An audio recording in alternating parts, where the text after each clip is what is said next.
DJ Panda versus Erika. Jadi kata kakak ini sahabat cendol bukan soal dinikahin dan diminta pertanggungjawaban, tapi si Erika merasa diganggu dan diancam.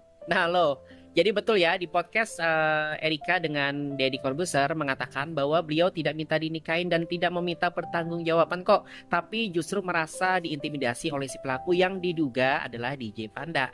Terus gimana sih dampaknya kalau ancaman itu benar-benar terjadi? Nah, Sobat Cendol, di dalam hukum Indonesia, hukum positif kita ya, ancaman itu bisa masuk kategori tindak pidana tergantung bentuknya. Jadi kalau ancaman itu berupa kekerasan, pemaksaan, atau membuat korban merasa ketakutan secara psikis bisa masuk ke pasal 335 KUHP tentang perbuatan tidak menyenangkan atau masuk ke Undang-Undang Penghapusan Kekerasan dalam Rumah Tangga.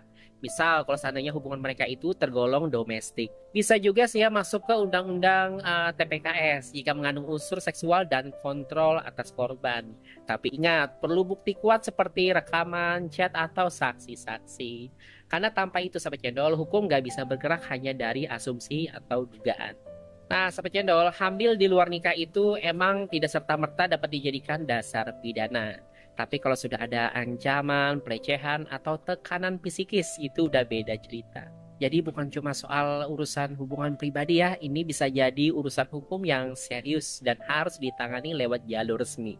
Oke Sahabat Cendol, kalau kalian benar-benar care sama Erika atau kasus-kasus serupa ya, bantu edukasi. Bukan sekadar nyuruh nikahin atau saling nyinyir. Tag teman kalian yang suka nganggap enteng ancaman ya, padahal bisa jadi perkara hukum. Dan ingat, saling jaga mulut sebelum hukum yang jaga kita.